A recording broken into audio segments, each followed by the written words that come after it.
नमस्कार, बहुत स्वागत है आप सभी का। आप मुझे न्यूज 18 के डिजिटल प्लेटफॉर्म पर देख रहे हैं। मैं हूं आपके साथ जया मिश्रा। बिहार विधानसभा चुनाव और उसमें आरजेडी और कांग्रेस के बदलते तेवर की बात हो गई। देखिए, बिहार में इस साल विधानसभा चुनाव है। एनडीए के खिलाफ रणनीति और सीट बंटवारे के फॉर्मूले पर चर्चा के लिए गुरुवार को पटना में महागठबंधन की एक अहम बैठक हुई।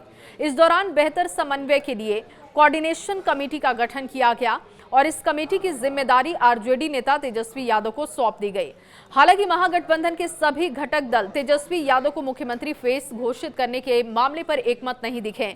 हालांकि महागठबंधन की इस बैठक से पहले ये उम्मीद जरूर थी कि तेजस्वी यादव को मुख्यमंत्री पद का उम्मीदवार घोषित किया जाएगा, लेकिन ऐसा हुआ नहीं और आसार भी अभी ऐसा नहीं दिख रहा है। तेजस्वी यादव को सीएम चेहरा घोषित करने को लेकर सभी दलों के बीच सहमति नहीं बन सकी है और ऐसे में ये सवाल उठ रहा है कि क्या कांग्रेस आरजेडी के साथ सीट बंटवारे से पहले तेजस्वी को सीएम उम्मीदवार बनाए जाने के पक्ष में नहीं है। आपको बताएं कि महागठबंधन की दूसरी बैठक 24 अप्रैल को कांग्रेस प्रदेश मुख्यालय में होने वाली है और इसमें सीटों के बंटवारे और सीएम उम्मीदवार के नाम पर फिर से चर्चा हो सकती है।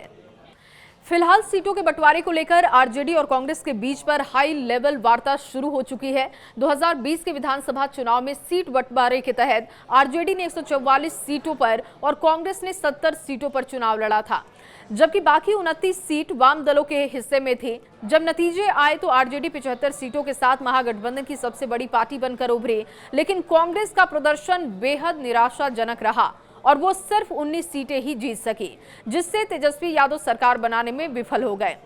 कांग्रेस का अगर स्ट्राइक रेट आप देखें तो सिर्फ 27% रहा। शायद यही वजह है कि आरजेडी इस बार कांग्रेस को इतनी सीटें देने के पक्ष में नहीं है। सूत्रों के अनुसार इस बार आरजेडी सुप्रीमो लालू प्रसाद कांग्रेस को केवल 50 सीटें देने के पक्ष में है, जबकि कांग्रेस लगातार 70 से ज्यादा सीटों की मांग कर रही है। सूत्र बताते हैं कि कांग्रेस 5 से 6 सीटों पर राजी नहीं होगी। ये सूत्रों के हवाले से हम आपको बता रहे हैं, लेकिन उसकी शर्त यह है कि उसे एक बार ऐसी सीट दी जाए जहां वो मजबूत स्थिति में हो या जहां उसकी जीत की संभावना ज्यादा है। इसकी डिमांड कांग्रेस की है। 2020 में कांग्रेस इस बात से नाराज थी कि लालू प्रसाद ने उसे 30 ऐसी सीटें दी जहां आरजेडी खुद पिछले 4 से 5 चुनाव में हारती रही है। इस बार कांग्रेस ऐसी गलती दोहराने के मूड में नहीं दिखाई देती।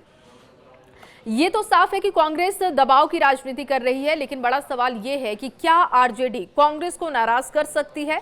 बिहार की राजनीतिक गलियारों में ये भी चर्चा है कि यदि कांग्रेस को इस बार 70 सीटें नहीं मिली तो वो महागठबंधन से अलग होकर अकेले चुनावी मैदान में जा सकती है। कुछ ऐसा ही हाल दिल्ली में भी हुआ। दिल्ली विधानसभा चुनाव में भी देखने को ये स्थिति मिली थी, जब कांग्रेस और आम आदमी पार्टी के बीच गठबंधन नहीं हुआ और दोनों को इसका नुकसान भी उठाना पड़ा।